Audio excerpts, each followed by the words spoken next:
एक, शांति से भी दुखों का अंत हो जाता है और शांत चित्त मनुष्य की बुद्धि शीघ्र ही स्थिर होकर परमात्मा से युक्त हो जाती है। दो, क्यों व्यर्थ की चिंता करते हो?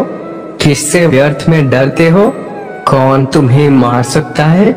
आत्मा ना पैदा होती है न मरती है। तीन, हर काम का फल मिलता है इस जीवन में, ना कुछ खोता है ना व्यर्थ होता है। चार, विषयों का चिंतन करने से विषयों की आसक्ति होती है, आसक्ति से इच्छा उत्पन्न होती है और इच्छा से क्रोध होता है, क्रोध से सम्मोहन और अविवेक उत्पन्न होता है। पांच, संयम का प्रयत्न करते हुए ज्ञानी मनुष्य के मन को भी चंचल इंद्रियां बलपूर्वक हर लेती हैं।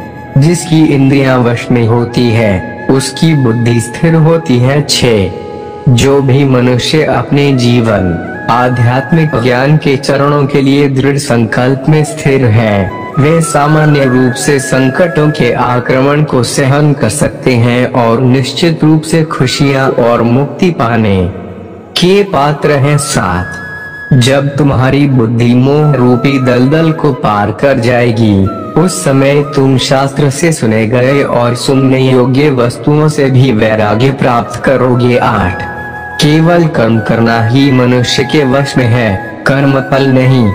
इसलिए तुम कर्म फल की आसक्ति में न फंसो तथा कर्म का त्याग भी न करो। नौ, तुम्हारा क्या गया जो तुम रोते हो? तुम क्या लाए थे जो तुमने खो दिया? तुमने क्या पैदा किया था जो नाश हो गया?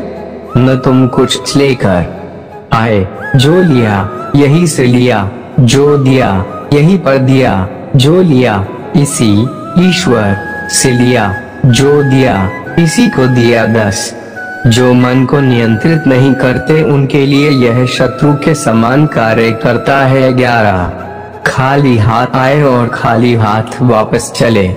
जो आज तुम्हारा है कल और किसी का या परसों किसी और का होगा, तुम इसे अपना समझकर मग्न हो रहे हो। 12, सुख दुख लाभ हानि और जीत हार की चिंता न करके मनुष्य को अपनी शक्ति के अनुसार कर्तव्य कर्म करना चाहिए। ऐसे भाव से कर्म करने पर मनुष्य को पाप नहीं लगता। 13, जो हुआ वह अच्छा हुआ, जो हो रहा है वह अच्छा हो रहा है, जो होगा वह भी अच्छा ही होगा।